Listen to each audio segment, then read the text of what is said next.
McShin Foundation is Virginia's leading peer-to-peer recovery organization. If you or a loved one is struggling with addiction, let us get you connected. We can help you build a solid foundation through recovery. Here at the McShin Foundation, we are committed to healing families and saving lives.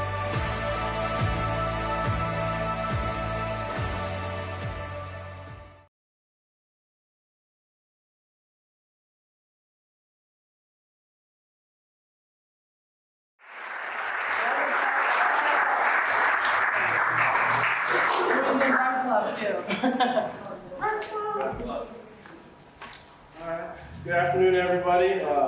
Wrote some notes down as I came up here. I just kind of want to first thank all the speakers before me. That was really good. It was really touching, really inspiring as well.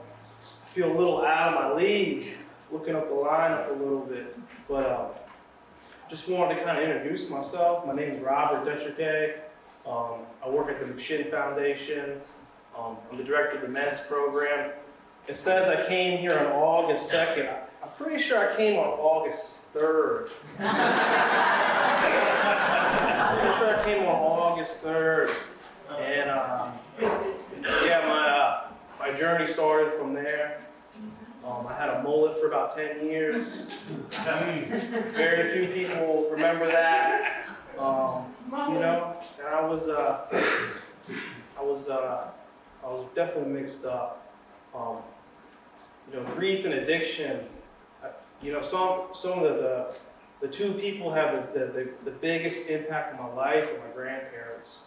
My parents had split up, and so I was kind of bouncing around. And I spent a lot of time with my grandparents. And my grandfather used to watch a lot of John Wayne movies. And for some reason, I always liked the Native Americans in this house. I was always really interested in outdoors, playing in the dirt, running around. And I remember I went on a hunting trip with my grandfather, and after the hunting, he explained to me the importance of life, and how that was a quality to value, and how it can be so quickly taken away. And it had a huge impact on me, and I never forgot it. And I didn't think about it until recently, about a week ago, about how it had a big impact on my life. I came to McShin August 3, 2016. My life changed from there. I'm very thankful for that. The solutions to grief and addiction. In my job position, I think everyone deals with grief differently.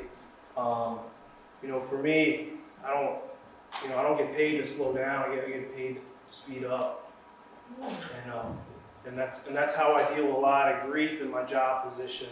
I get faced with a lot of decisions of sometimes regret, and sometimes make me sad. And that's really hard to deal with. I don't really share that with a lot of people. And what I've learned is that I pour my heart into it, when I'm grieving the most, and I put more passion, more enthusiasm, more positivity. I always try to smile. See, always try to smile.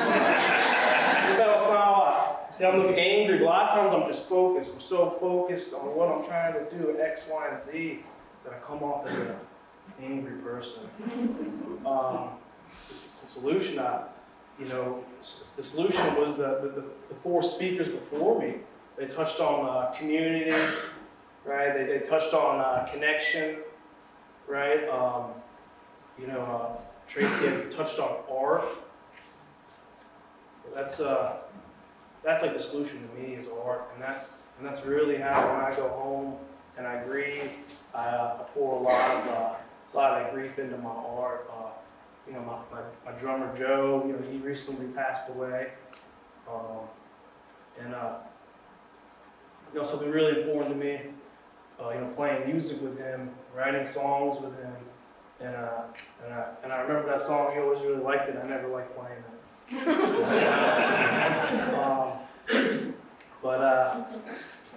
And what I learned is what was touched on earlier was living in the present and living in the now and valuing life in the present. 'Cause we just don't know what's going to happen tomorrow. I have a photograph of Joseph.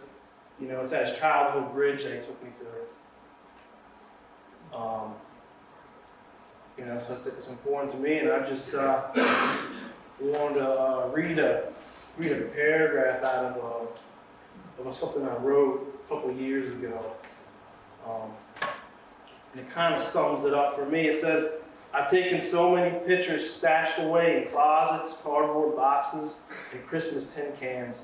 It confuses me, and I struggle to find a real, honest reason why I continue to capture moments I see. I've thought of throwing them in the garbage. I've thought of donating them. I've thought of pissing on them. I've thought of doing nothing with them. I would love to just forget about them. I hate every single one. Sometimes when I pick one up and stare at it, I get sad and a wave of sorrow comes over me. These photographs are a time machine, and when I look at one, I remember the effect of each person on me. When I hold one, I think about the people present in my life and how they shaped the person I am today. Sometimes their life and their story becomes part of my experience in the small glimpse of time. We cross each other's paths with hellos, with awkward hellos, finer farewells, and with a little bit of patience, a keen eye, and luck, there is a brief moment of stopped time and ended space that is captured in a photograph forever." Right? This is an American Muse.